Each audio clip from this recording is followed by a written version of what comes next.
you doing? Hi. Welcome to MIWRC. I see a lot of familiar faces, but I see some new faces too, so you are especially welcome. If you've never been here before, you are welcome to come back anytime you would like. I don't know if the history here of MIWRC, who knows what this building was 30 years ago? Anybody remember? This was the teaching chambers for the Deaconess Hospital that was torn down. So the nurses, the technical assistants, the phlebotomists, they lived here while they learned how to be healers at the hospital. When they tore down the hospital, we purchased this building for $1. I don't know, I said ain't going to happen anytime soon, right? $1. And then we spent a lot of money to update the top 2 floors for housing. So we have housing on site, 2 and 3 bedrooms for families. And then we did some conversion of the residence quarters into office space. So MIWRC has, like 5 main programming areas, and I have a slide, I'll show you that in a minute. But we really are focused on healing the effects of colonization. So the loss of identity, land, culture, traditions, all of those things that make people very vulnerable to poverty, unemployment, loss of hope, right? I like to think a bigger picture is we try to do our best to give people hope, that there's a better way, better place, that people love you, that you are relatives, and that we're here to care for you as much as in the best way that we can. It's never enough. The need is always huge, but we do our best. I'm very proud of the people who work here. I'm the one, right, I get to do this and I go out. I'm paid to meet. I joke about that. I'm paid to go to meetings, but I don't do the work here, right? I get to talk about it, but the work is done by all the staff here that really do remarkable work for the community and for each other too, right? We all need a little healing. The history of this kind of training, it's funny, I train nationally all the time. I'm constantly flying all over. I've done trainings like this everywhere from Hawaii to Alaska to DC and the West Coast and everywhere in between. Frequently in Vegas doing trainings, Albuquerque. I know it's a rough life, right? But Joe Lightfeather, who's the director of the Learning Center, has, been kind of prodding me for quite some time here about, well, you do that out there, why don't you do it here? And I was like, you're right. So at the end of last year, I deliberately carved out the time to ensure that I would be here so that we could do this training. It's also timely, right? Which was, I'm going to tell you, accidental. This is when you can kind of feel your ancestors and Creator pushing at you and helping you make decisions when you don't really understand the full context, because February is really acknowledged now as Missing and Murdered Indigenous Women's Awareness Month. And so tomorrow there's activities, the gallery opening. There is the Red Dress Project that's going around tonight. I know they are making dresses, making things to do a peaceful demonstration to raise awareness, particularly because it's the Super Bowl, right? The highest trafficking event in the country. No, it's not. Not even close, actually. Anytime you bring a lot of, men, white, middle class to upper men with liquid income, trafficking pops up. So IT conventions are very big trafficking events.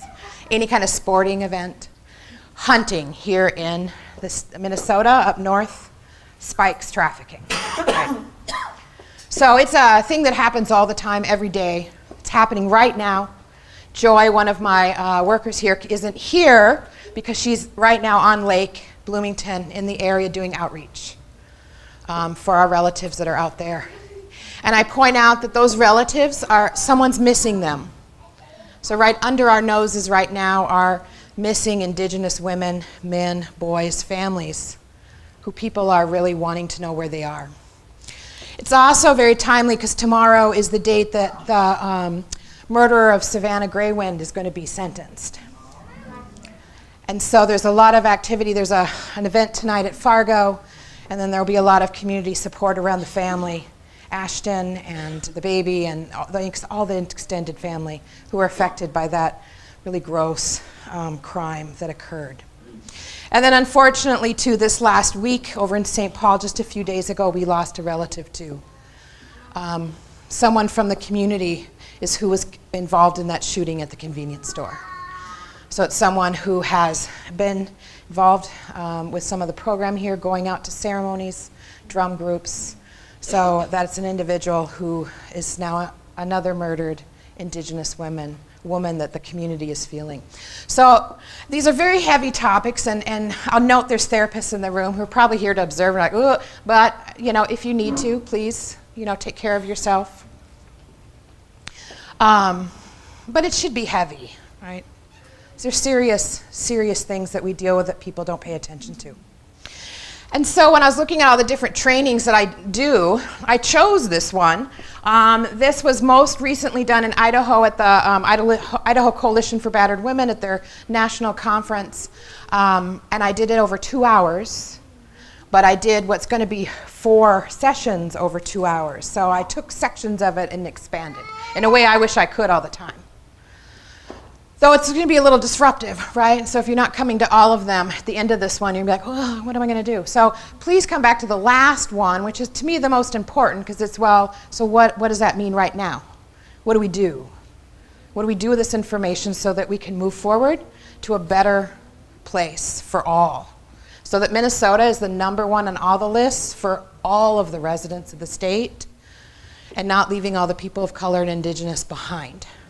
Because that's kind of Minnesota's dirty little secret, right? It's the best state in the country for white people. It's one of the worst states in the country for people of color and Indigenous. When you measure disparity across incarceration, graduation rates, health conditions, out-of-home placements, I mean the whole gambit, the Indigenous and the African American community, we kind of fight for top of the worst all the time. So let's mosey on. Ask questions as we go on. Right? If it's just me talking the whole time, I'm going to lose my voice, people. There are 2 seats here, and there are, I think, 2 seats there. There's some there in the middle. So please come in and join. So this is me. A little history about me. That could be a whole presentation itself, eh? I am a lawyer by training, but I'm recovering because I don't practice anymore. Oh, I mean that so seriously. My first kind of presence in the urban Native population here is I was a law clerk for Judge Herbert Loeffler in juvenile court for like 3.5 years. Judge Herbert Loeffler is now retired. I think he still fills in at times, but he was one of the ICWA judges. So he handled the Indian child welfare cases as well as child protection, and then we had the serious delinquency because he was the presiding judge for most of the time I was there. Then I did direct representation of families over at the Indian Child Welfare Law Center.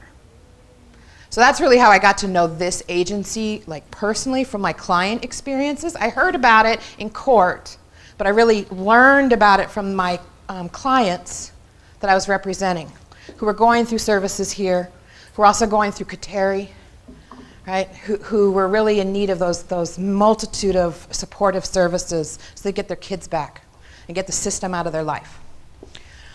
I also worked over in Ho-Chunk. Any Ho-Chunks in the room? Oh, hey, no Ho-Chunks.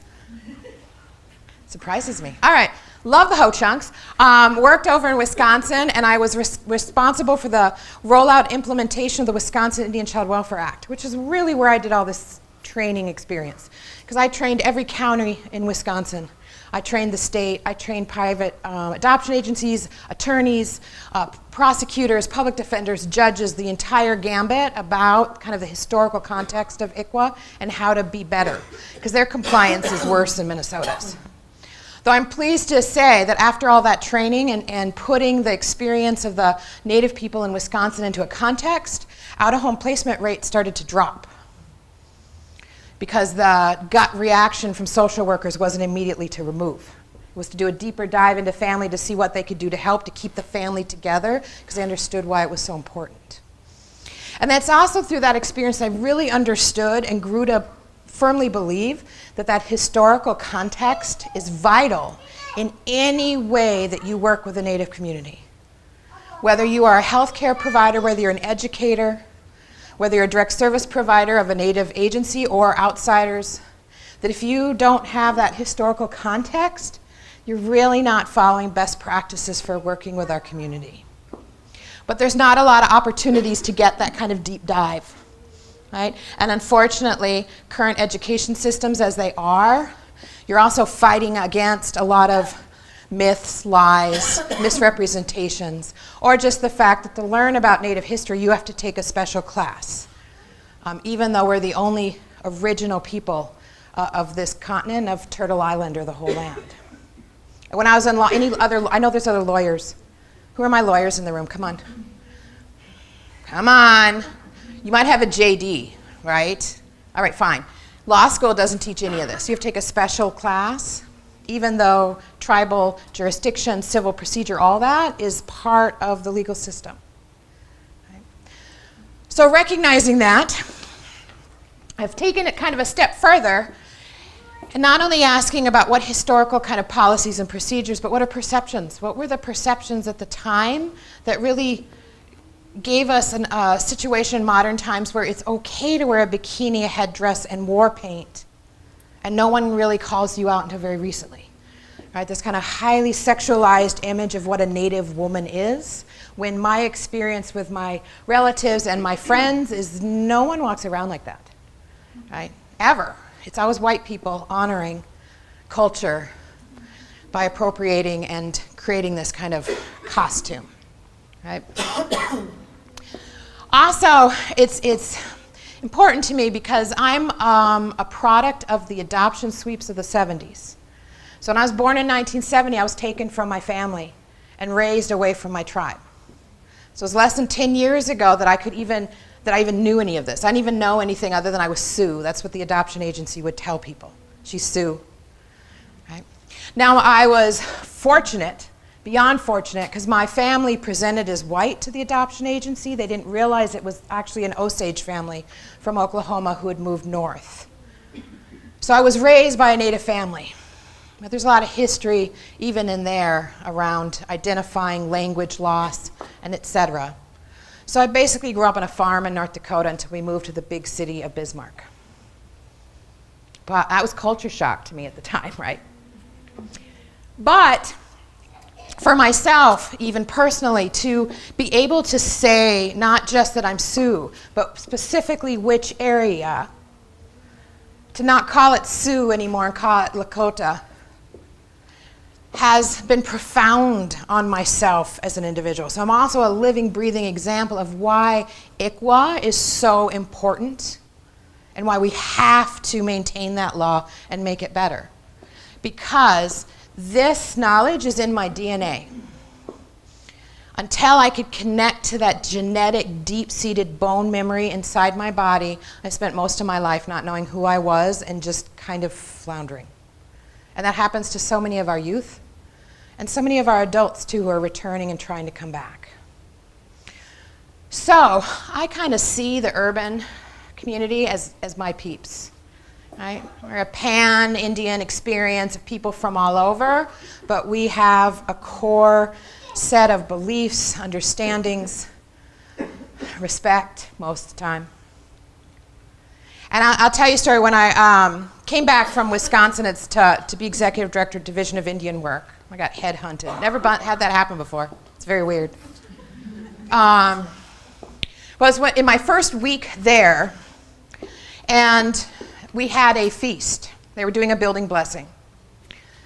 And so I was coming downstairs, and two ladies walked into the elevator with me. I was like, where are you going? Are you going to the feast? Okay, come with me. And the conversation started, right? Who are you? I'm Patina.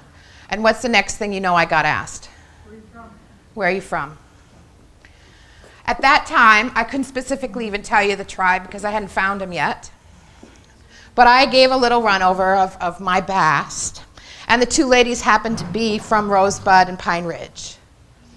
And so the elevator hit the ground, and the doors opened, and they walked out, and one turned around to me and just said, "Welcome home," and kept walking. And I stood there, I'm like, yeah. And it's just through every year progresses, I feel more like I'm home.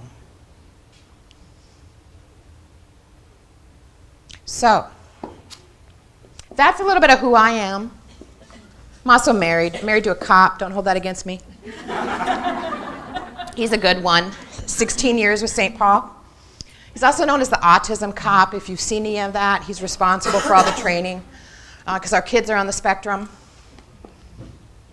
And so I was on the board here and got the opportunity to lead this agency. And, I laugh when people ask me, like, career advice. Oh, man, I'm here because of outside forces pushing me here. I made no plans at any point in my life to be running a nonprofit of this type. But this is where I am. And so what we do, this is our little mission thing, right? Everyone has their mission statement. But for me, the most important word in that is empower. The work we do is around empowering individuals to be self-determinant about what's successful for them. So that means we do the gambit of risk reduction, all the way to housing, right? Where we have a zero tolerance for drugs. I have to, there's kids here, right? And so we have all these services, right? Housing, the training facility that, thank you, Randy, Ashley, and Joe, who put all this together, organized everything. They're pretty remarkable. Family stabilization, child protection stuff. I see Diana here. Other of the staff is here. Gary in the back, right? Nokomis and Dodd. Grandmother's house in Ojibwe, right? It's an 18-month outpatient, culturally grounded program that provides traditional, clinical, just the kind of healing that women need to recover from lots of trauma in their life. So it's not like an abstinence program where like, don't. I was laugh at programs like that, right? Oh, I'm so stupid. I wasn't supposed to do it. Right, that's not the question. The question is the why. Why do you need it? Why are you using it? And that's what they get at. And it takes a long time, right? It's not a month. 30, 60 days ain't enough, right? Got Sacred Journey, which is our sexual violence, domestic violence, outreach, all of that kind of stuff going on, right?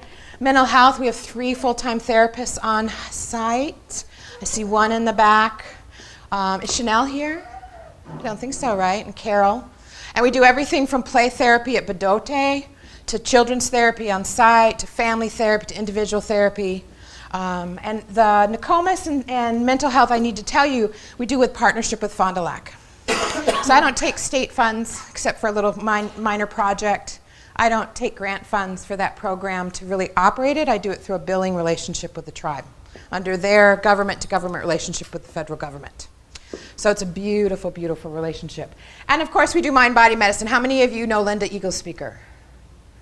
Right?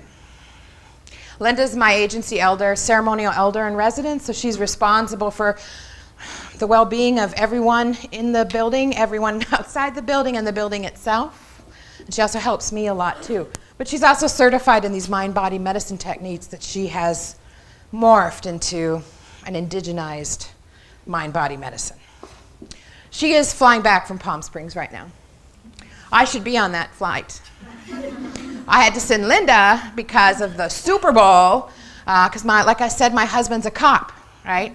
So he's on call right now. So in case people riot, I got kids at home. So Linda got to go to Palm Springs, but I get to be here with you guys. So it all worked out in the end, right?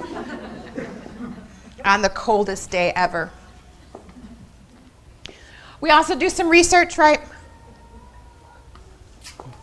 You can find all that, right? Shattered Hearts, the big one. My predecessor, Suzanne Keplinger, pushed that forward. The cost-benefit analysis helped to push forward safe harbor legislation because it showed a $34 to 1 savings if you do front-end services rather than waiting until a youth gets through the system and becomes an adult in need of a multitude of services. And then we also have a new culturally grounded parenting program for foster care parents or people who want to be foster care parents who want to care for our kids. And we have a kinship worker who's in the back corner. Raise your hand. Gary. So he's running that parenting group, and also if you know people who are interested in being foster parents, please, we need more. Talk to Gary. All right. So, what time is it? Are we done? 4:41. Okay, thank you. All right, so let's get into the bulk of this, right? History. Why is it important? Right? You hear, it's now, right? Get over it. You hear that all the time. It happened so long ago, right? Well, why is history important? You have family history. You have individual history. There's city history. And there's national history, right? And how long does it take for it to become history? I'm disturbed to find that music I listened to in high school is now considered oldies. 80s weren't that long ago, right?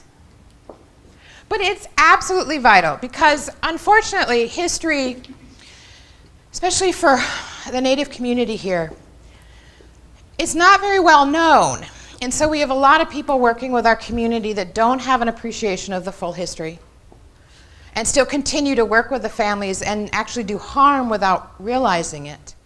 But even more, I mean, like I said, I train nationally. I don't just do conferences, but I work with tribes. Got a little side gig, people. So I will go into tribes and work with their tribal government, their council, different departments.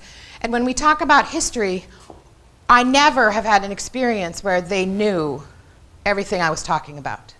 They knew a lot about their own tribal history, but they didn't understand or had never been taught kind of the broader history of how it's impacted them and how sovereignty is approached and what their legal jurisdictional powers are and this kind of, oversight of the federal government on them. And that continuously impacts tribal communities on the res or off, is this history. So it's really not in the past at all, right? It's a living, breathing, current thing right now, and it's affecting us and how systems approach us as well as how we approach each other, right? We've got words for it now, right? Lateral oppression, decolonize is a big word right now. Decolonize your thinking, right? Decolonize your systems, but really, if people don't understand the full history of colonization, that has no contextualized meaning to them at all. It just becomes a word with a multitude of meanings to it.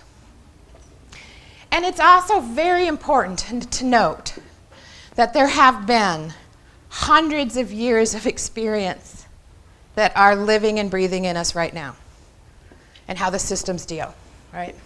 We have set policies here, right? If you've taken Indian history class or if you go to federal Indian law classes, these are the eras we'll talk about as significant for the Indigenous people, starting with first contact all the way through termination policy, right? Now we're in a period of self-determination is the technical phrase for the era that we're in, but that has looked different in the 70s when it began to where it is now. And under all of this stuff, too, we need to acknowledge there's a sovereignty that exists within the sovereign tribes, of which there's now 573, because we just got 6 federal recognitions out of Virginia, which is very exciting. But those tribes have a federal recognition with the federal government, government to government, but the urban population here still have connections to those sovereign governments, which are in their tribal lands, as well as a relationship with the United States federal government, the state federal government. So when tribal members are here in urban settings, they're a city resident, a state resident, tribal resident, all operating at the same time. And so when I'm working with systems, they often forget, or they'll say, well, what are the tribes doing? Right? Well, they're doing a lot, but they're still state citizens, and you still, because they're a citizen of your state, have an obligation towards them as you would to any other. Otherwise, you're kind of being racist, right? Don't want to use the R word, but there's really no other explanation for it. Now, unfortunately today, we're just going to get through the first 3, right? And not all the way even through reservations. So we're just going to kind of skim it. And you can get a doctorate in almost any decade out of any of those, right? A PhD, you can get an LLM, a master's degree in law, specific to different eras too. So if you have questions later, or if you have things to add, please pipe up. Don't be shy. Now, I use colonizer here, right? Because I don't know how else to use it, right? But we have to recognize that not only did these eras take place that had policy and law, removals, right, all that stuff, but we also had a European concept of how they were interpreting the indigenous people they came in contact with. And particularly for Native women, that's had an impact on why we're more vulnerable in modern times to all of the sexual violence, rape, etc. It's grounded in those early contacts. Right? It's where history is living and breathing now. And we have reached a point, right, where stats will say 80%. I mean, you hear these stats. No one really knows for sure. All I can say, incidentally, I don't know a single colleague who hasn't been directly impacted by violence, either personally or an immediate family. I know no one. So that's actually a rate of 100%, right? Because part of that, too, is we're less than 2% of the population as well. Genocide was very effective. We are 2% of the population, yet we make up 1/3 of all arrests for prostitution on Lake Street, right? 1/3 are white, 1/3 are black, and 1/3 are Native. 2% of the population, right? That is a direct connection to why that past experience creates an environment where we're even more vulnerable to this exploitation. So, history. We're going to cover a few hundred years now in about 22 slides. Questions, comments up to now? All right, so what do we know about before European contact? It wasn't Eden, it was, right? It was paradise. Who knows, right? I mean, really, we don't know for sure. But we do know for certain there were a lot of people here. A lot of indigenous people on this continent, right? Here's a map I found that I just like. Any map that shows, there's always a grain of, well, are you sure? But just showing all of the tribes across the United States, or what became known as the United States. And this isn't even including our First Nation Canadian relatives or our relatives that are south of the border, right? Who are, in my mind, just as indigenous as the rest of us. All of those people. Then we had first contact, right? We all know this rhyme, right? 1492, Columbus sailed the ocean blue, right? Columbus Day, not recognized in Minneapolis. Woo-hoo. Recognized in the state of Minnesota, right? We got an Indigenous Peoples Day recognition from the governor, but that was last year. It was only good for one day, right? Because it's a legislative action that we need to make a formal recognition of Columbus Day. But who was Columbus? Who was he? Spaniard. Yeah, he's a Spaniard. Yeah. He was Italian, sailing for Spain. What else do we know about Columbus? What did you learn about in school? About good old Columbus. He discovered America. Well, that was nice of him. What else do we know about Columbus? Why was he here? Yeah, he's looking for trade routes, right? He was an explorer. Looking for new resources for Queen Isabella, right?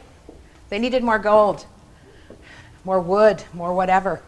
Right? They didn't have enough in their own country, so they were looking to conquer new ones. The other thing that was there was this concept, too, that came from their beliefs around Christianity, is that God had given them this planet, their God, and so they were allowed and given permission to go out and spread that Christian, that it was there for them and there for their taking. It's kind of funny, right, in the worldview, right, if one European country finds land before others, they claim title to it, which is why, when we landed on the moon, what did we do? Ours, right? There's a European kind of mindset around owning land and taking it, right? Well, we know some other things about Columbus too, right? Because he wrote journals. He had to send messages back to the Queen. He had to give an update of what was going on, right? So there's a wealth of information there. He talks about, too, how very friendly those islanders were. They apparently came rushing out of their huts where they were living to greet them because they were amazed, right? Here's this huge boat. They'd never seen anything like that, right? And immediately offered food and gifts to greet them, right? And they were naked as the day they were born. Right.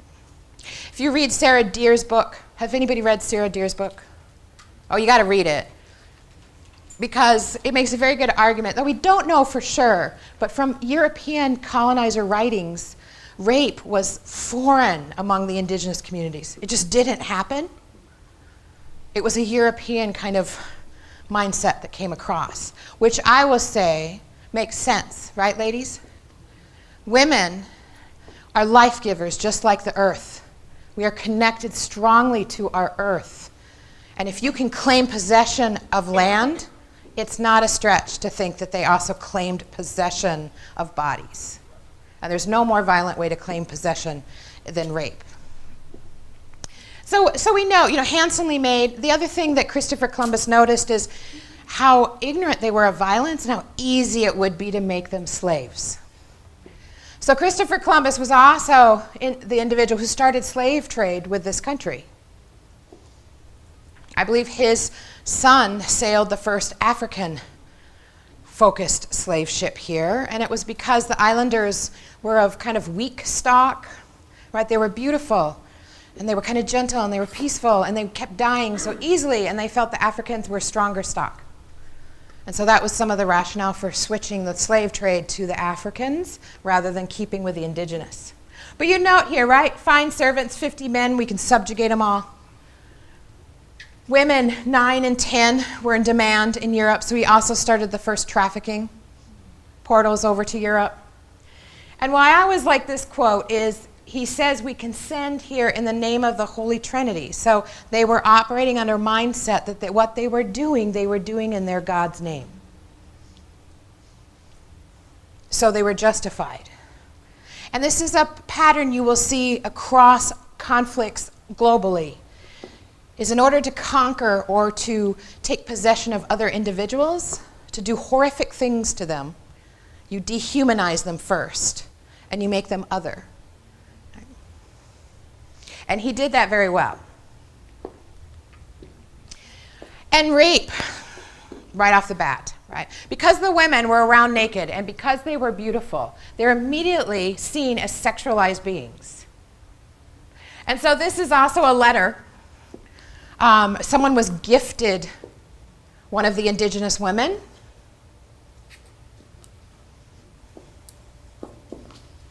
And you're basically reading here, if you can read it, I'm sorry in the back if you can't, these will be available. You're reading the description of a rape.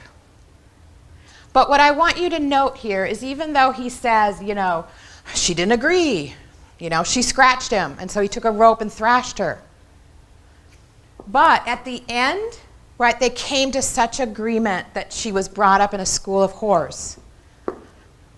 So early mindset around the indigenous women were that because of their nakedness, because of their beauty, they were whores, right, to be used from the very beginning. And we came to an agreement. Right? I point that out, right, because we're in an era right now so much of consent. What does consent look like? This certainly wasn't consent, right? But in his mindset, it was consent.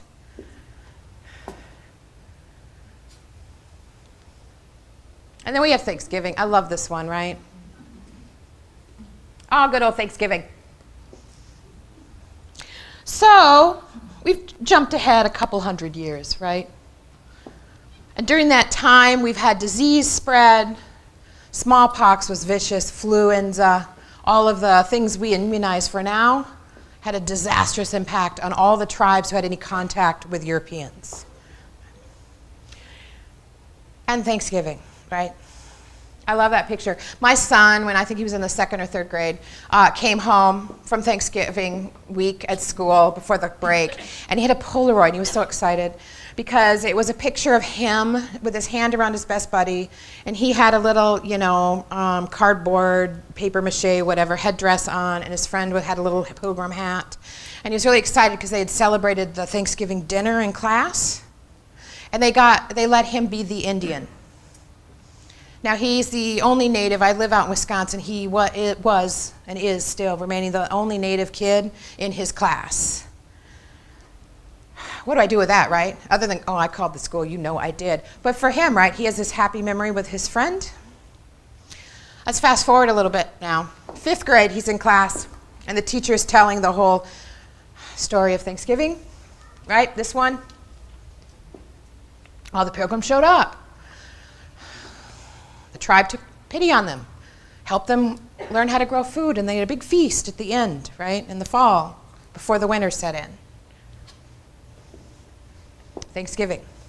Well, in the 5th grade, my son raised his hand to the teacher because he wanted to point out that actually that's not true, right?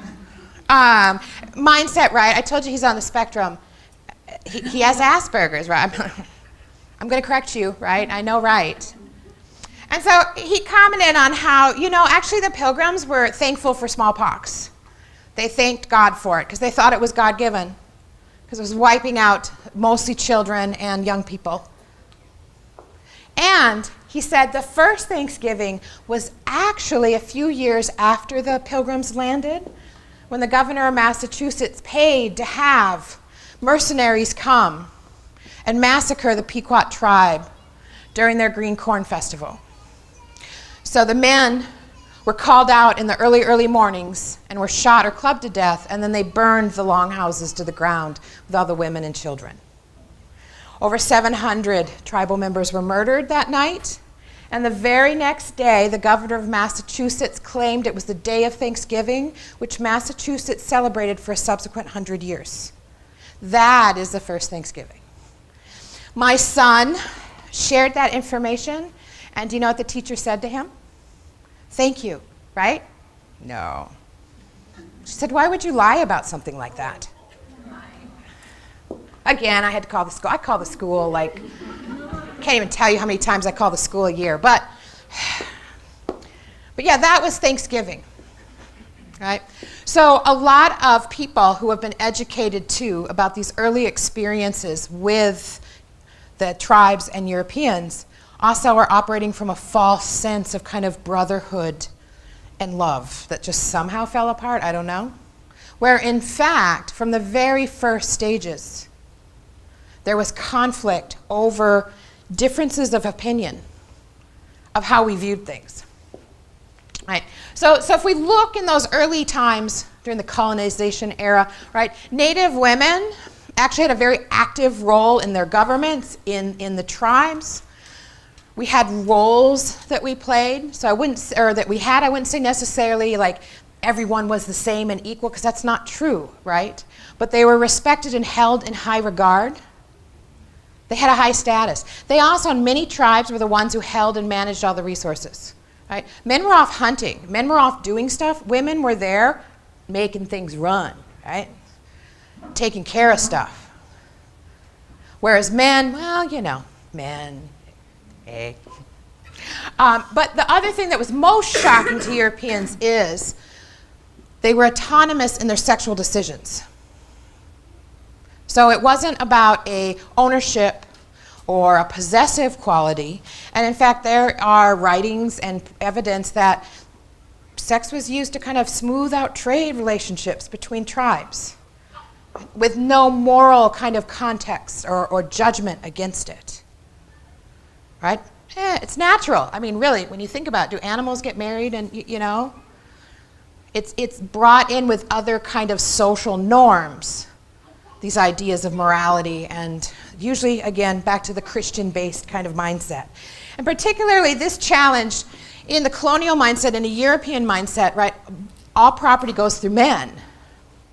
So the virginity of your bride was very, very important because it was really the only way to assure that your progeny from that was yours. At least that's their mindset. You're right. But that's why it was like high regard. In an indigenous mindset, not so much, right? In fact, Native women got to control the marriage in a lot of the tribes. So if I was like, sorry, it ain't working out, he would leave the home and all of the marital property would stay with me, and he'd go back to his parents and try to find some other woman who would take care of him, right? Which was a complete polar opposite of the European kind of mindset of what a relationship should look like and what the status of women were at the time. So it directly conflicted with their views because it shocked them, quite frankly. When you think of Puritans, right? You know, covered skin, you didn't show anything, right?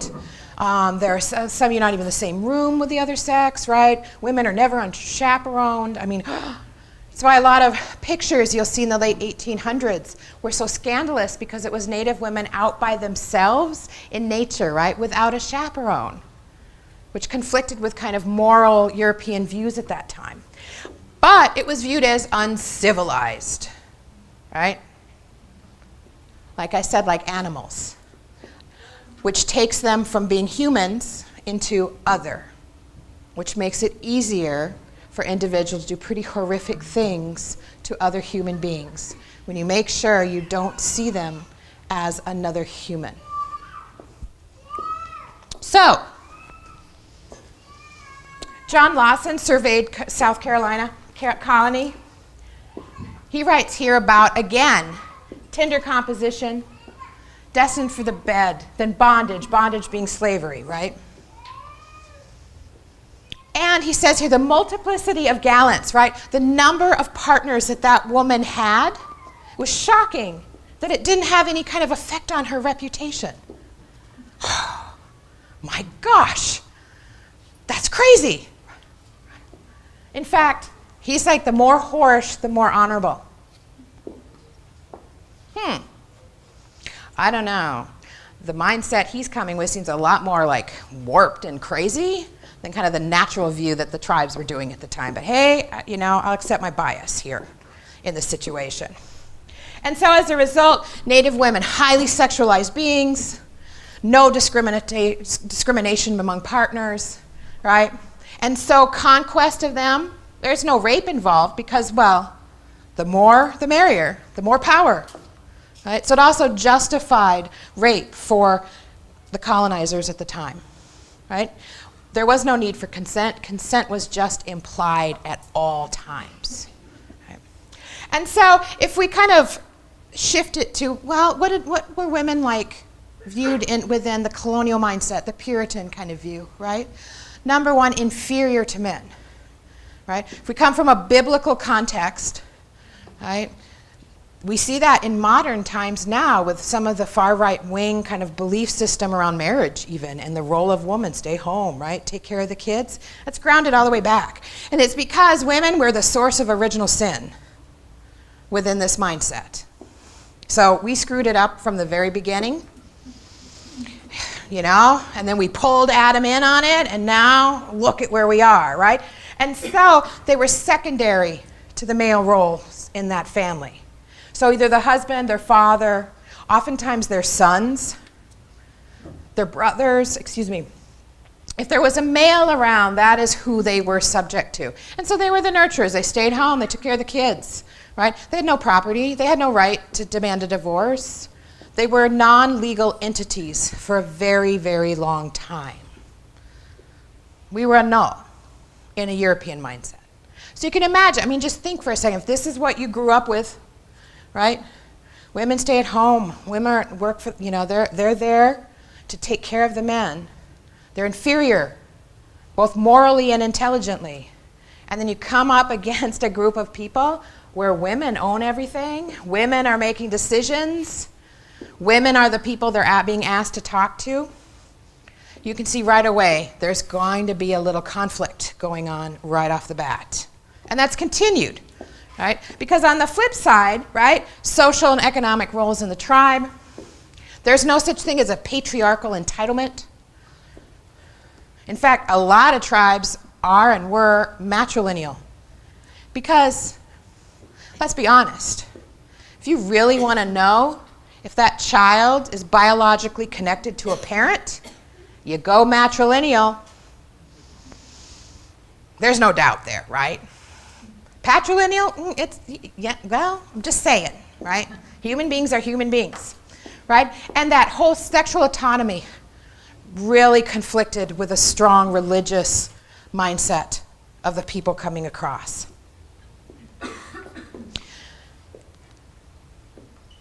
Now we need to take a quick break for a legal interruption here, because a lot of stuff is going on in the background now. We're not even talking about it, right? The treaties, all of that stuff, right? The sovereignty, the trade, all of that. But it is important because it affects us now to kind of do a little break right now around important legal laws that affect us. Now, as we move out of colonization and start to move towards the removal, a lot of things happened to let that start rolling out.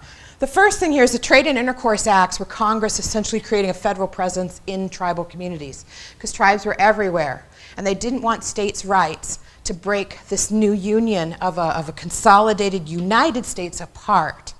And so policymakers, Supreme Court judges, realized that with tribal people everywhere, if there's a federal relationship with them, then federalism will have something to stick to, no matter where you are in this new country. And so this Trade and Intercourse Act essentially made it only the feds could trade with the tribes. It's an Indian agents, and they couldn't sell their land. It had to go through the federal system, right, which is still with us today if you live in a tribal community. In 1824, the Office of Indian Affairs was created. It became the BIA. I note who started it. Any of you know that? I didn't see that very often in the history when they were talking about Makaska, that the lake was actually named by the individual who started the Office of Indian Affairs. Let that sit just for a second, right? I mean, come on, holy cow. For people who were offended about the name change, shame on you. So, and note, it was a Department of War department. So it wasn't the feds. The feds gave it to war to manage the tribes, right? So now we're kind of moving into an area too where the tribes are seen as not just these kind of, you know, highly sexualized, you know, family, male, female roles twisted, broken up. But now we're starting to be seen as violent and dangerous to the United States. So war needs to take care of us. And then we get these three laws, the Marshall Trilogy, Worcestershire, and the Cherokee cases. But basically what we got out of these Supreme Court decisions are three things. One, the United States owns all the land and resources in tribal lands. That's why they're called trust, right? So trust land is actually owned on the government for the tribe's behalf. So we have this trust relationship, which is why they can put pipelines across whenever they want, because it's their land.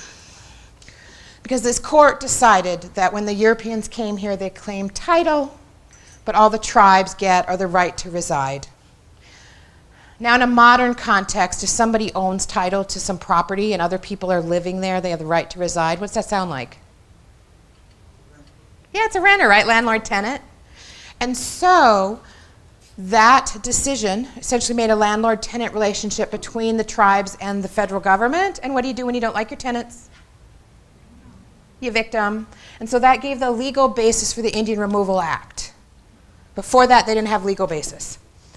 We also learned that we're domestic dependents. We're not sovereign. So even though the United States had treaties with the tribes, which is a government to government at a global recognition, after these Supreme Court decisions, we're not a full sovereign, we're a quasi-sovereign, and more importantly, a domestic dependent. So at this point, all recognition of tribal government started to dissolve. And the federal government took more of this kind of very bad parent role over tribes. They were very, very bad parents. And that it's a federal relationship. State laws don't apply. We changed in the 50s, but at that time, state had no authority over tribal lands. It was purely federal. So that has also created this weird jurisdictional problem that we'll talk about in a couple of classes. That tribes do not have a jurisdiction over non-Indians over their own lands because it's not their own lands, actually, legally. It's the federal government's lands that they let us be there. Right? But because of these decisions, we got the Indian Removal Act, which did subsequently lead to the removal of many tribes from the east to the west. Now, this is also a point where we are shifting in women being seen also not just as highly sexualized beings, right? The more partners, the better. But we're also seen as undermining civilization because of our breeding, right? In fact, the word breeder was used quite a bit at this time. So if it weren't for women being such breeders, perhaps the tribes would have civilized earlier and we wouldn't have had to remove them to begin with. Now, mind you, when those removals happened, they went all the way up here, right? I mean, the Ho-Chunk Nation was removed 5 times under the Indian Removal Act, right? It went all the way to the headwaters. It wasn't just the 5 big ones that we hear about, right? But it did lead to the Trail of Tears, right? When the Choctaw, Chickasaw, Cree, Seminole, and Cherokee were removed. Now, mind you, too, when they were removed, they were put in lands that they were told they were promised that that was their land, that they would be protected from settlers, and they could be free to be themselves, right? I mean, President Jackson actually wrote that, right? He sounds really altruistic and humanitarian. Let them go west. They can be free to be themselves. The problem was, during this era, we hit gold. And so multiple people went across trying to strike it rich. And they had no idea how big the United States was. So they just kind of stopped, job, and set up a house wherever they landed, which was right in the middle of tribal lands. And tribes started to defend themselves because the federal government wasn't doing it for them. So this is, too, where you see a dramatic shift in how women, particularly, are identified. So I pulled this, right? This is from the first interim president of the Republic of Texas, which became the state of Texas, right? Here in 1836, he was asked by the BIA to write a book because settlers coming into the Texas area to kind of give them an overview of what to expect. And this is what he had to say about the native women, the Comanches, right? Ferocious, cruel, right?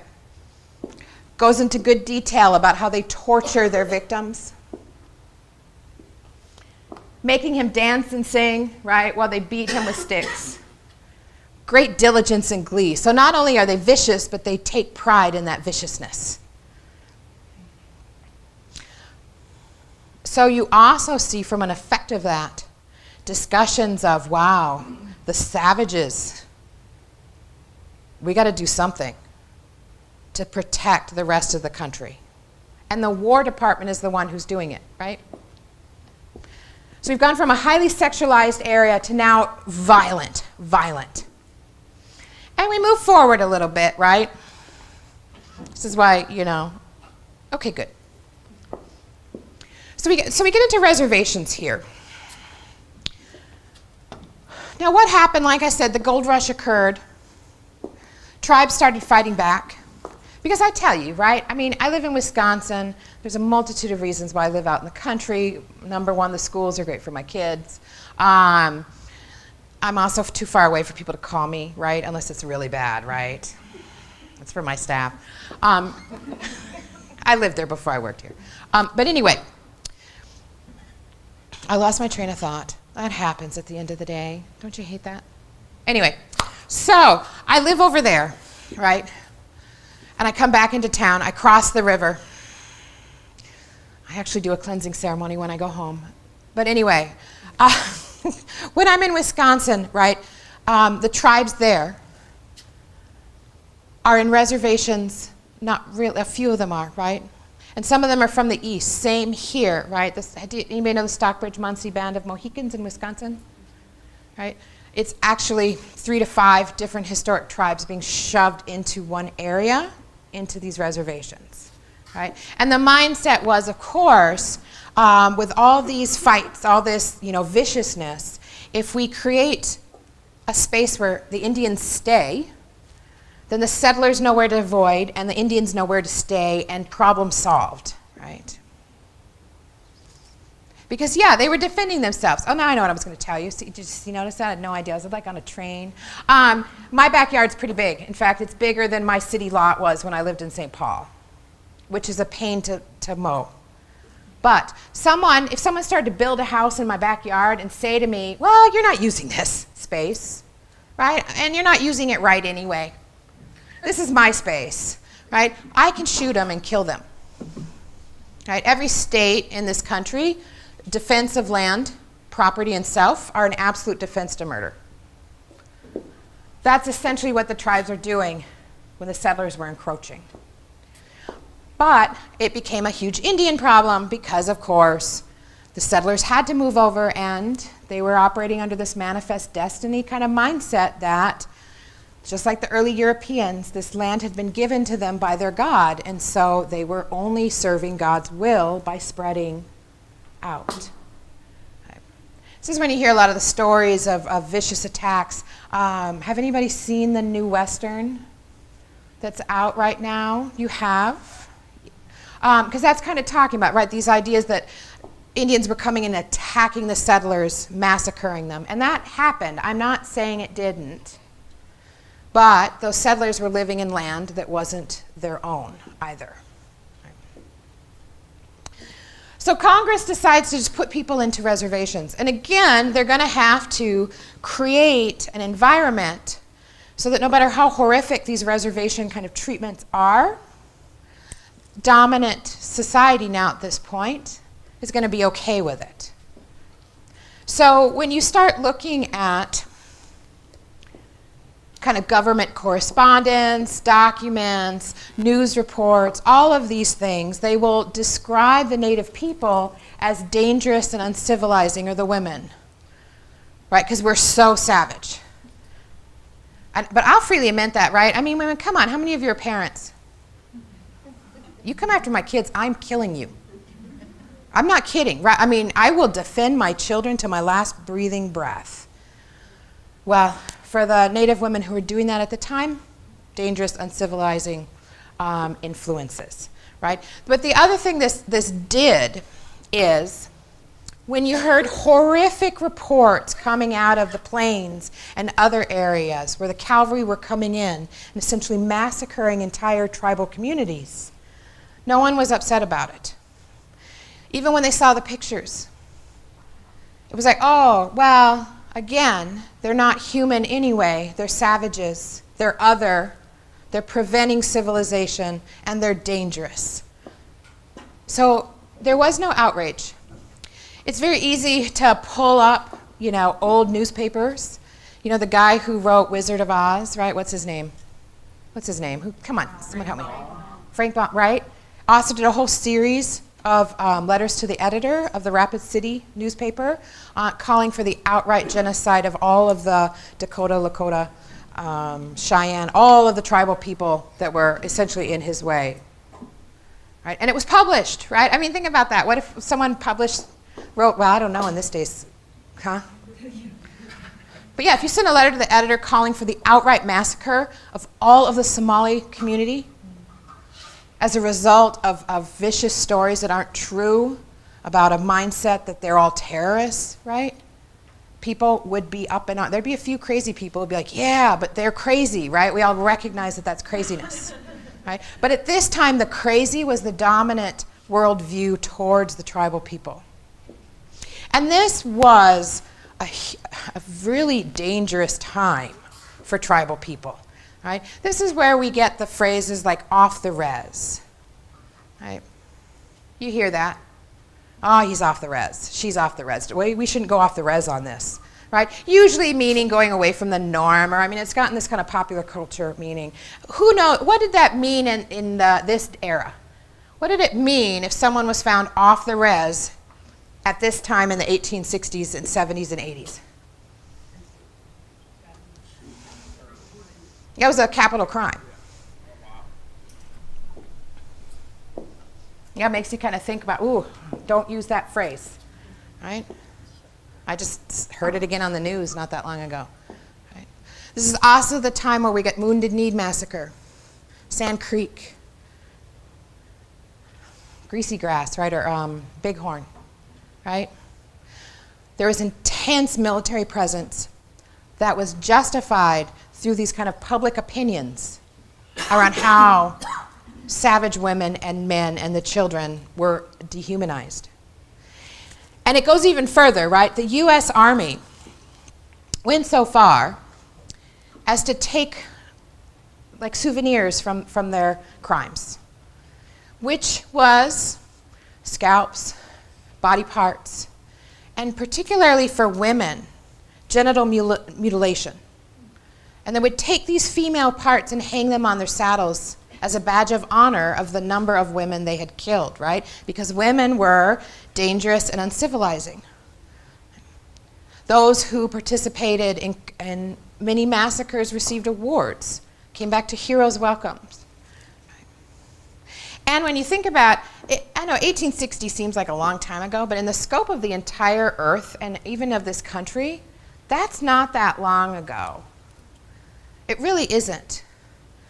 And there's many in the community who can directly trace back to the family member who was massacred. They know what relation that was as we move forward. Which is why Mankato, right? The Mankato annual event, right? The horse ride and raising awareness around the Dakota 38 and the two that were brought back down, right? It's so important because they're still our relatives. People know who those people were. Can still tell stories about them, right? Which is also why, when you take it in a modern context, if you'd known all of everything you know just at this moment, and you were in charge of making decisions, of curating art, would you have bought the scaffold here? Probably not, right? I would hope not. Because if you did, you're just, yeah, I don't know how to help you, right, at that point. Right? But this shift from highly sexualized into very violent, into going so far as to taking souvenirs from raping and murdering women, shows this huge history of dehumanizing Native women. So we become less than a human being, which is how you do these kind of horrific things to people, right? Because we're all human beings. And so, but we have to ask ourselves, like, yeah, right, that was then. Why do we care now? Why do I care? Why do I even do these trainings? It would be so much easier on my psyche, actually, if I didn't have to revisit this as I prep or prepare or create, right? Trying to be cognizant of the fact that there are people who are learning this new, people who know it well, trying to be sensitive, not too harsh. Right? But why do you care? Why are you here? And why'd you come? It wasn't the food, right? I mean, we just said light. Oh, I think we even said just light refreshments. I mean, we even qualified. Don't be expecting fry bread and stew. But why did you come? Clearly, you have some interest in how this historic context has come forward, right? Clearly, you have some interest in how Native people are now and how that past has influenced, how systemic influence and services and everything impacts us, right? I do ask myself every once in a while, what if in first contact, the very, very beginning, what if instead of finding peaceful, beautiful, naked people living in harmony, they had just wiped Columbus and all of the people out, right? And then when the Pilgrims came, right, Nina, Pina, whatever they were, that was Columbus. What were the Pilgrim boat? Mayflower. There you go. Thank you. What if they just wiped them out, right? Do you think things would be different now than they were than we have, right? I don't know. You know, I had the benefit of going to South Africa and learned that there are no indigenous South Africans left because that's what they did. And Dutch and others came in force and wiped them all out. Okay. So there's a context to all this training that really dives into colonization and its impact on really indigenous people. And what kind of ownership we all have as a community, both in and out, to acknowledge that and raise it up and reconcile that history.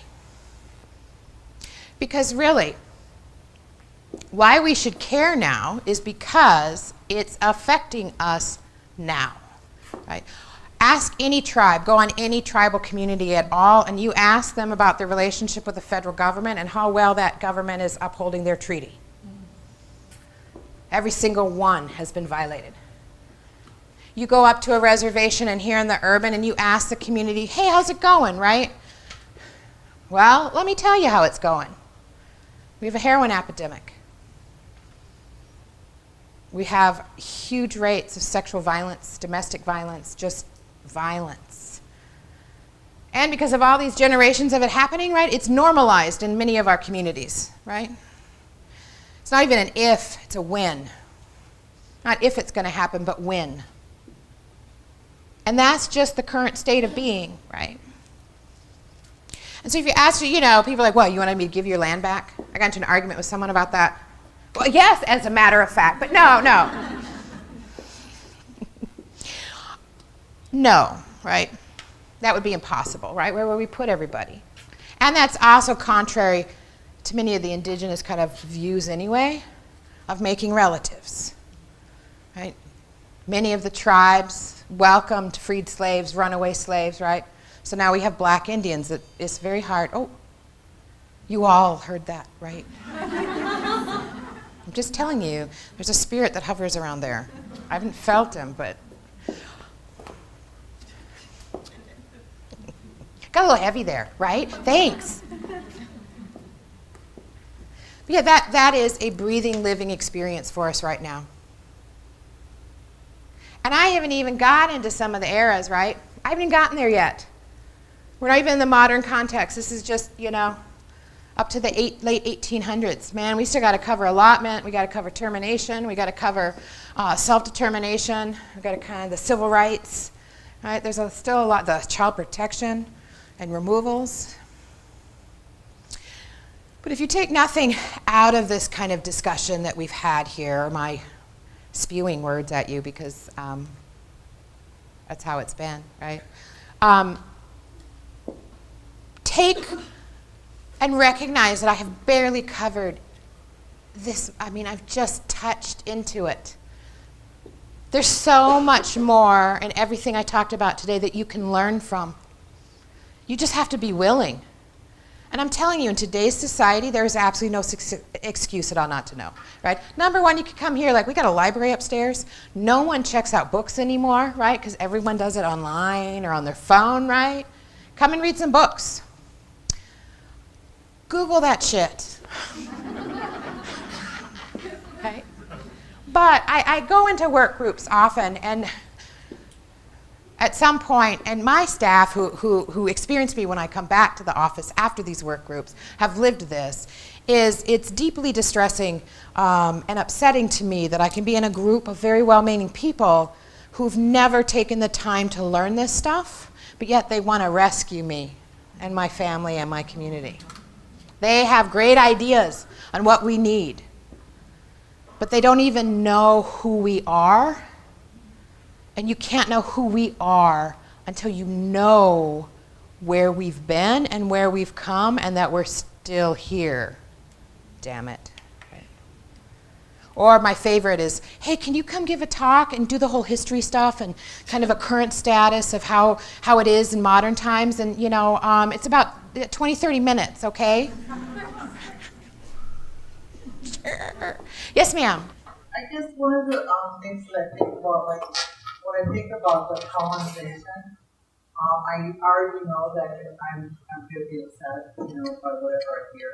I saw in you tonight was going to be something that would not settle well with me. And then people will say, well, that wasn't me, and that's not, that has nothing to do with me, and, why should you care? Why are you worried about this now, Really, just really insulting sometimes, even saying, you people would beat down with this plant, you know what I mean? Yeah. And it's really, really, it causes me a lot of rage. And I am biracial, so that I'm white and native, so that I'm thinking, Mm-hmm. And I don't even know why they're thinking, because I know that what happened, and I've been reading with my history going back to 1612, that's because it goes back to 26 years ago, since the white people came in, and it really raises a lot of feelings and a lot of anger and a lot of sadness. So where do you go? What is it? Well, that was them. What about now? Right? Just ask my staff, right? I'll come back. Yeah, and I'll acknowledge that, right? There is, I've gotten a little different attitude as I've gotten older. I guess I joke, the closer I get to 50, the less concerned I am about nurturing everybody's feelings in a space. Because, that too is a sign of kind of systemic oppression on people of color and indigenous people, is that we have to be very gentle and careful with what we say so we don't harm in the telling of actual facts, right? I mean, I'm not even telling truth. I'm telling facts. This is documented, it's happened, right? But also acknowledge too, like, I am, I guess, multiracial, I would say. I mean, I'm Lakota, but I also happen to have some Scottish in me, a little Russian, right? And recognizing that we are multifaceted in our identities, and they're all valid and in you, right? They're who make you up. But I had a very, very good friend. We have our ups and downs, but she does not live here. She's from outside, right? And she's been involved in civil rights internationally for many, many years. And I on Facebook just posted, I'm sure you all saw the meme, right? Like, I'm not asking for your apology. What I'm asking you to do is help break down the systems that you've benefited from that have oppressed people of color and indigenous. I don't want your sorry, right? In true, bless her heart, progressive liberal white woman way, her comment to me was, yeah, but wouldn't it be nice to get an apology, right? I just told you I don't want your apology, right? I want you to work at, but that apology wasn't for me. That apology was about her. Had nothing to do with me, right? Or even the experience of indigenous people in this country. It had to do with her reconciling her ancestors' role and her place in it, and is she even the person to step into those dialogues, and I've told her, I said, actually nobody better to, because if you can get it, right, then you can teach it to people who think more like you, and you'll be more effective than I am, because you won't make them feel guilty and bad, but you will raise their awareness and connect to them in a way I can't. Taking someone who has no understanding or even is opposed and creating an ally, oh man, they're better than your current allies because they've seen both sides and came to the right side, which is mine. But yeah, acknowledge, right? And it's a life thing, right? I spent myself personally, I can tell you, a little more history here. Because of the adoption policies in the 70s, right, the idea was that you really did take the kid away and you put them somewhere else and they got roots and you just disconnected everything. Now my dad being Osage asked the adoption agency, like, okay, you got a native girl here, where's her family? They couldn't believe there was a native girl available for adoption, quite frankly. And the agency told him, well, you know, she's a half-breed, and so the tribe doesn't want her. Now, I understand why they did that. They wanted to assure that my adopted family would be my whole family, and there wouldn't be any conflict, any disruption, right? That to make my family essentially feel better about taking me, right? This fictitious story of this poor little lost soul, right? Rescue this, you know. There's a dark side to adoption we don't often talk about, right? Except adoptees. But anyway, and so I grew up. You know, my dad, he did tell me when I was old enough to kind of understand that, because he was really worried, because he didn't know Lakota. He was Osage. That, well, maybe that's how they feel. I don't agree, but he didn't want me to go find a tribe and family who would reject me. Right? So I grew up thinking my tribe didn't want me. So are you kidding? In the 80s when I was in high school, no one knew I was Native. It was just a thing, right? No one knew my parents were Native, right? They presented as very white in the way they acted and looked. It wasn't until I started doing ICWA work, actually, that I started meeting tribal people and Lakota people. And finding like that, okay, wait a minute.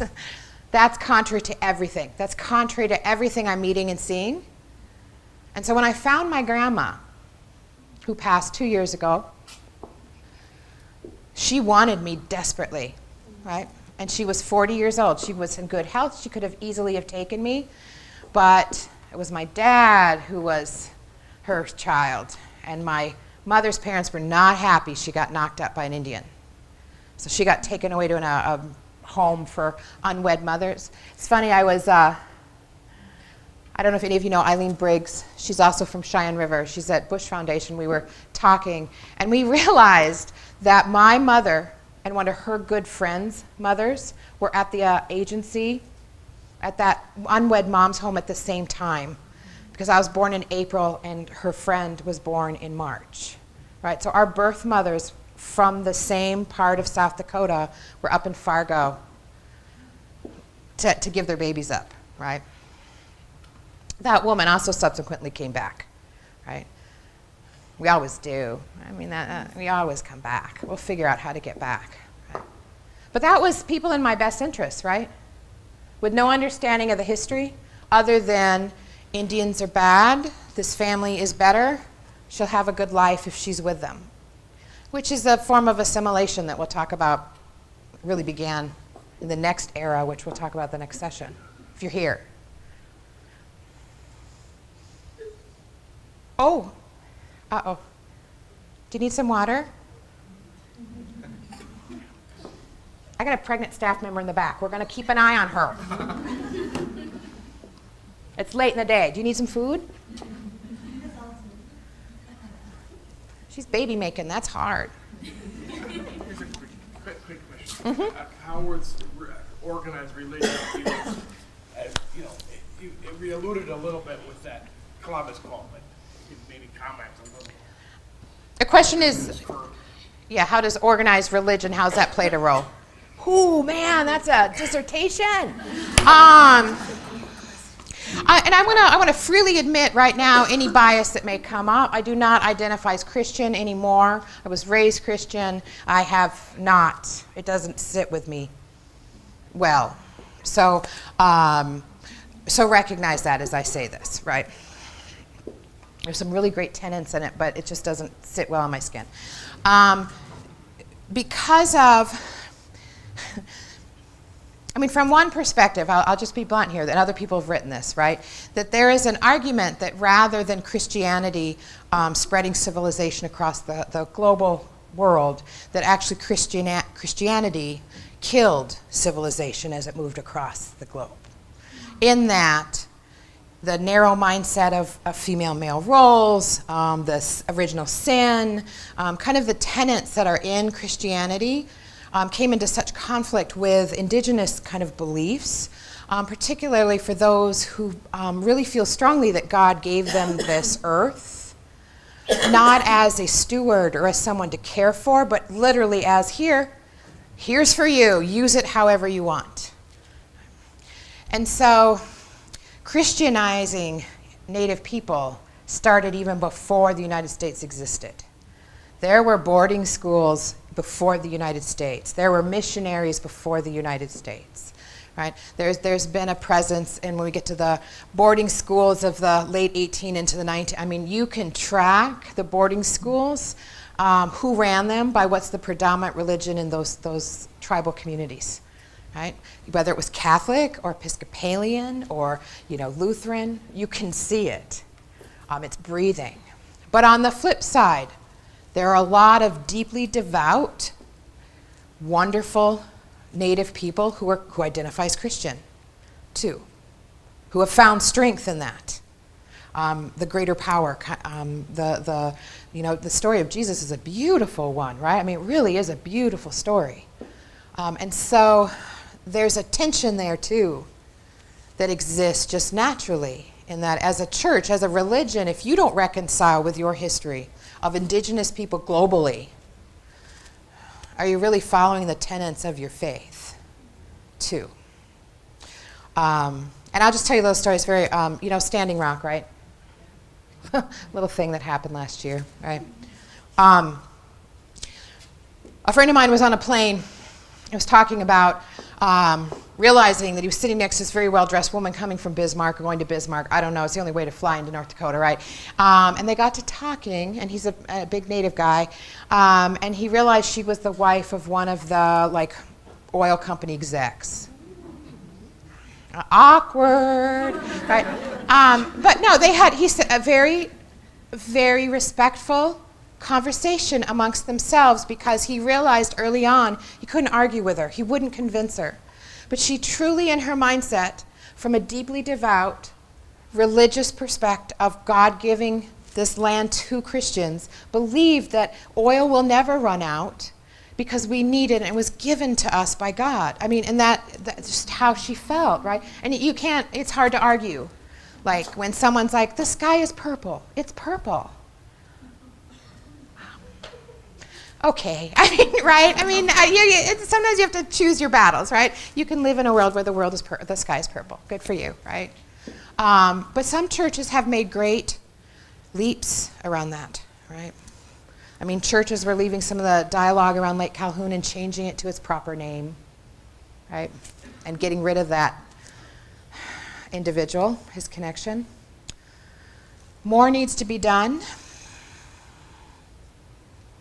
I think I'll leave it at that, right? Before I get myself in trouble. Yeah, don't call my dad, right? He'd be deeply disturbed to find I've left the faith. Any other questions or comments? Shh. Yeah. The sources that you refer to in your presentation are all from the white colonizers. And I'm wondering if you have, obviously it's a tradition of oral history, but are there primary sources, especially with women, needed of those periods that you would recommend? Oh, they're hard to find, right? Because written language, and my guess too is written language that might have existed simply because of elements and not being protected were lost too. I can say a lot of the material actually came from Sarah Deer's book, which is very deeply researched. But yeah, acknowledging that. But from my perspective too, when I look at, like you said, a lot of it is the colonizers' writing. They had nothing to lie about, right? There's like a refreshing, disturbing, gross honesty to what they're writing. And if you put it in the context of what's going on, it makes perfect sense, right, too, from a pragmatic, logical kind of view. But man, it would be lovely if we just found somewhere something. Unfortunately, the colonizers too, a lot of stuff was lost. I didn't even talk about it wasn't just the loss of life in the removals, right? But it was the loss of all the cultural teachings, learnings, things they left behind when they were forced to leave and only carry what they could, right? And if it was a kid, that's all they had. Or to the Indian Wars, right? Where the tribes, not only did they massacre them, but they destroyed everything that was in their property. Right? which is also why, I'll bring Standing Rock back in, right? I mean, there were so many things to pick from of deeply disturbing historical experiences there, from having test runs with the kids and elders across the lower parts of the water in case the National Guard attacked, right? Just like the cavalry. But, I think when they tore the one camp apart and then dumped everyone's stuff back, they destroyed prayer staffs and drums. They urinated on them. I mean, there was, acts of war that occurred during that experience that, people are still trying to heal from, and I don't know, it's going to take a long, long time. And those were all government actions, right? By a government that's entrusted with the well-being of their citizens, which included everybody sitting at Standing Rock. Any other questions? Comments? Jokes, right? Oh my gosh. Yeah. A comment for the audience, if they could speak, please speak up. Oh. When they ask the question, or maybe you summarize what they asked, because I can't hear the question, but I'm hearing your answer. Oh, I'm very sorry. I'm a little confused. Oh, all right. All right. We had a question around kind of the Christian or religious impact. That's where that conversation came from, like the tension between kind of religious perspective, and Jewish too. I mean, there's a lot of them in there, right? I don't know, of Native people in here, have you ever had an individual from the Jewish faith try to convince you you're a member of the lost tribe? Has that happened to anybody? It happens to me fairly routinely, and maybe it's because I travel nationally, but that's happened to me numerous times. There's this lost tribe of the Jewish tribes. I don't know enough about Judaism, but apparently many of them believe the native people are that lost tribe here on this continent. So I guess, maybe, who knows, right? I will remember, thank you that. I should have remembered that. We had a mic, we just forgot to get it out. Yeah, I forgot to fill down a unit. We'll learn. Next time, we'll be perfect. Yes, ma'am. I've just been reading about people that say that Native Americans are part of the Jewish system of religion, and one of the things that we certainly do have in common is the genocide. Mm-hmm. So I mean, even if we're not part, we're still part of that same system. Absolutely. Yes, we may not be the lost tribe, but we sure share a genocidal experience with them. Theirs is very new and recent for the Jewish community, like with the concentration camps and such, right? We also share a history with African American, like the African slaves brought here, right? There's a lot more kind of, I think, recognition of that in the late 60s and 70s of that shared experience than we really feel now. Yes? My personal opinion, when I keep hearing that we're a part of something, is just another way of not recognizing us as who we are, and as a people, and as a community, and that we were here first. Yeah, I know, right? Yeah, it is. It's almost, I'll tell you, it's almost exhausting to hit a point where you're like woke about stuff. I mean, ignorance is bliss. Who said that? They were so smart, right? Because I even get into arguments with people around creation, right? Not appreciating that most of the scientists up to fairly recent believed that Adam and Eve were the beginning of humanity and have done everything they can to make sure that science supports this belief that we all came from this single spot and then spread, right? The Bering Strait argument and all that. When in fact, our creation stories come from here, right? My creation story, we came from here. That we have just as beautiful stories as the Christian or Jewish or Muslim, all we do, but they are centered on this continent. But there hasn't been Christian scientists trying to kind of justify and prove Adam and Eve were first. right? All life sprung from this one place on the continent. I mean, from a practical standpoint, if you believe in a creator that's just called many names, it would make no logical sense to put everyone and have them start in one spot, right? I mean, come on. I mean, it doesn't even make sense, right? I mean, from a logical mindset, creation stories all over, to me, are more scientific and logical than this idea of original source in Africa somewhere. But it happened when I went to South Africa, right?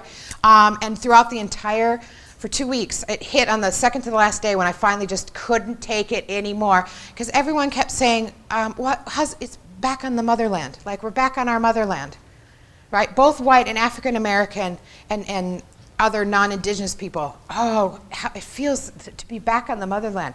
I felt disconnected and like floating above the earth, right? I mean, I felt no connection to that continent at all. And when I said, hey, just raise awareness, right? Yeah, this isn't my motherland. Like, I was actually called out for being divisive. And anti-black, actually, is what some of the language they use to me, right? I mean, but it's true. If I believe I came from here, not that I came from there. And maybe someday there'll be enough native indigenous scientists that will prove it for other people to, I mean, we prove, but science finally caught up to DNA carries trauma. Science finally caught up that smudging actually has a bacterial component as well. I mean, it's just a matter of time. Someday science will catch up to what we've always known for millennia. Anybody else? Yes, sir. I appreciate what you said toward the very beginning about being asked by a well-intended person to come and tell your story in 20 minutes, and how painful even that question can be. So I'm wondering who in the white mainstream community is modeling the best listening, and what recommendations you have for allies who want to help raise this story? So the question being, what do you do in response to those people who want you to do it in 20 minutes? Right? How can allies that are out there help kind of raise awareness? I would say this. There's a number of ways allies can do it. One, I'm just to the point where I push back. I'm like, I can't. Right? I can talk about like a week of experience if you want to do it in 20 minutes, but I cannot. I'm not going to even try. Right? I will give resources, ideas for them to read, right? I mean, to kind of share. But one thing allies can do when they're out in the community is constantly raising the issue of Indigenous rights, sovereignty, experience, when you're in other groups, because the dialogue I found often becomes white other, which does a disservice to all of the other. Because depending on who's in the room, the focus will be on one community within that other, and then everyone thinks, well, we're serving the full non-white community. And so we'll see that where money will get diverted to North Minneapolis, or money will get diverted to new immigrants, or money will go around.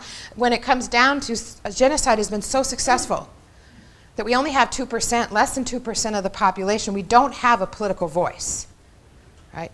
Even though we have a native caucus now, which is pretty darn cool, and hopefully a native lieutenant governor at some point, right? That's my perspective personally, not the agency's. That's still, right, just a few voices in the whole, and we need everyone else saying, hey, Minnesota, you should be embarrassed about the current condition for Indigenous people and people of color. I mean, you should actually be ashamed, because there is no other explanation besides systemic racism because of the huge gap.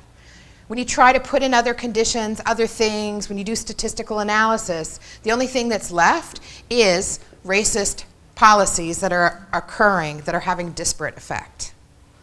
So calling it out in any space you're at, because we can't be everywhere at once because there's too few of us, right? Both urban and on the reservation. Because I think there's also a huge misconception in many states of non-native people that reservations, say, who have casinos, or like everyone's Shakopee, right? Everyone has tons of money, and it should be their responsibility to serve all Indians in the state. That's racist, actually. You don't expect that for anyone else, right? Before he was president, no one was expecting Donald Trump to cover the cost of all the poor white people, right? I mean, but yet, I hear that all the time. What about the tribes? What if the tribes contribute? What, you know what, the tribes barely have enough to take care of themselves, most of them, right? Because all of this, when you think about impacting an individual, think of the compound effect on an entire government unit that has experienced this in individual and as a collective.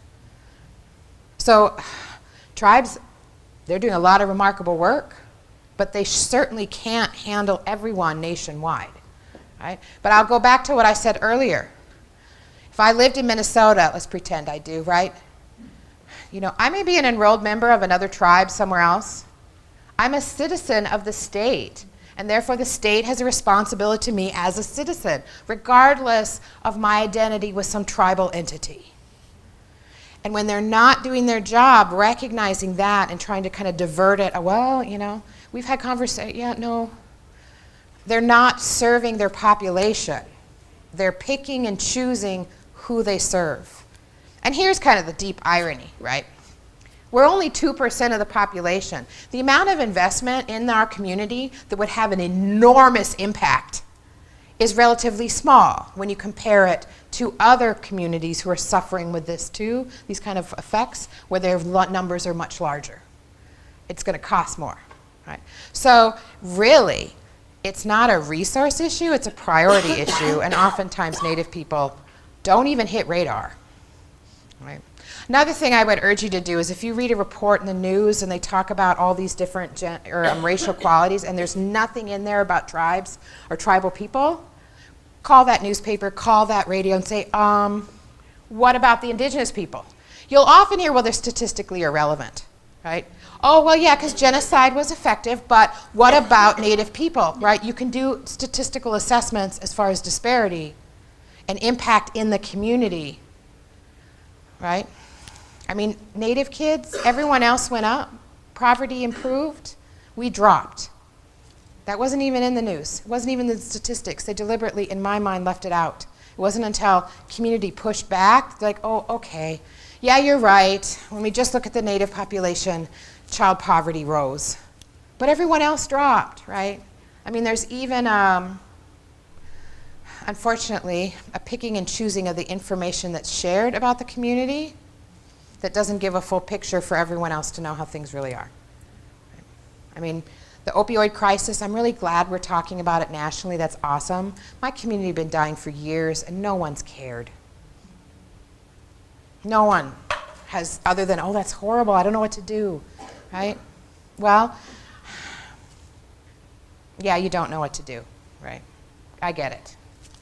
But you should, because you're the experts, right? And you're looking at rural communities and looking at, you know, if 7 to 12 overdoses were happening every weekend in the same size that Little Earth is in Edina. So you can't tell me there isn't a systemic racism that exists here that people just don't like to look at because it's uncomfortable. Because it's Minnesota nice. Greatest state in the nation. For lakes. Yes. I want to jump ahead to the fourth session. You got away. Yeah, I know. I'm here because I learned that 75% of juvenile trafficking victims in Minneapolis are Native, although less than 2% of the population is. And I know about trafficking in Asia, and this is my community now, and what do we do?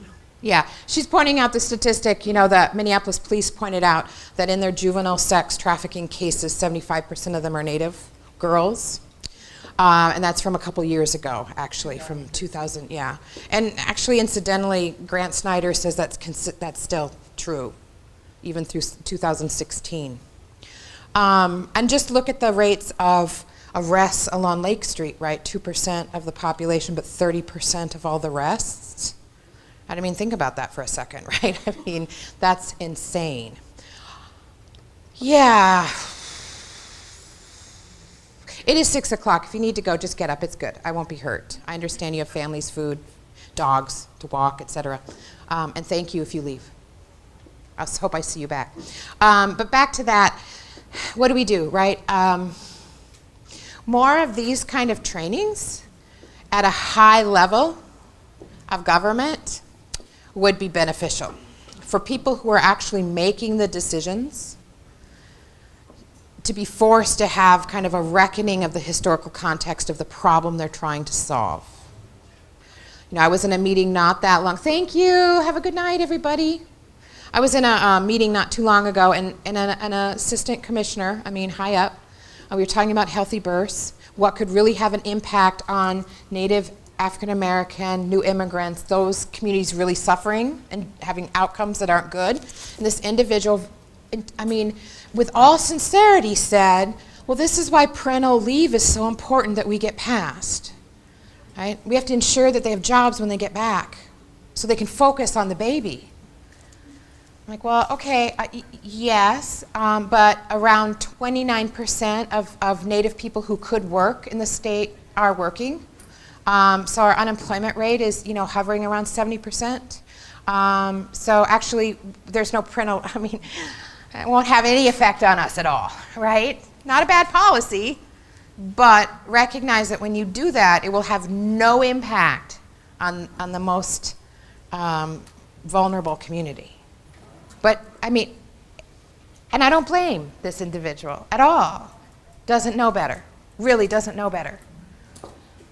For most people, parental leave would really help. Great policy. I'm 2 thumbs up. It just won't have any effect on my community. Not measurable. Anyone else?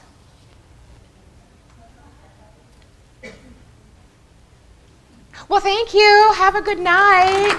Oh, you don't have to do that. So that makes me feel like I need to, right? Thank you so much for coming, seriously. I am blown away by the number of people here. Please come back, right? We've got one in March, April, and May, right? It's on our website, in materials out there. Please come to the gallery opening tomorrow. 6 o'clock at All My Relations for the Missing and Murdered Indigenous Women show that opens. It goes through April 20th. February 14th is the march. The Red Dress Project is also tomorrow. So if you see red dresses hanging up throughout the city, take pictures, post it on social media, hashtag it, because it's trying to raise awareness. And I believe they're going to be on the Cedar Bridge. I'm not sure. It's on Facebook as far as where they're going to, or Chicago. Yeah, bringing their the materials they made tonight, because there's a lot of people making dresses tonight to hang. So, thank you very much. And if there's more food, please take it. Grab a water bottle.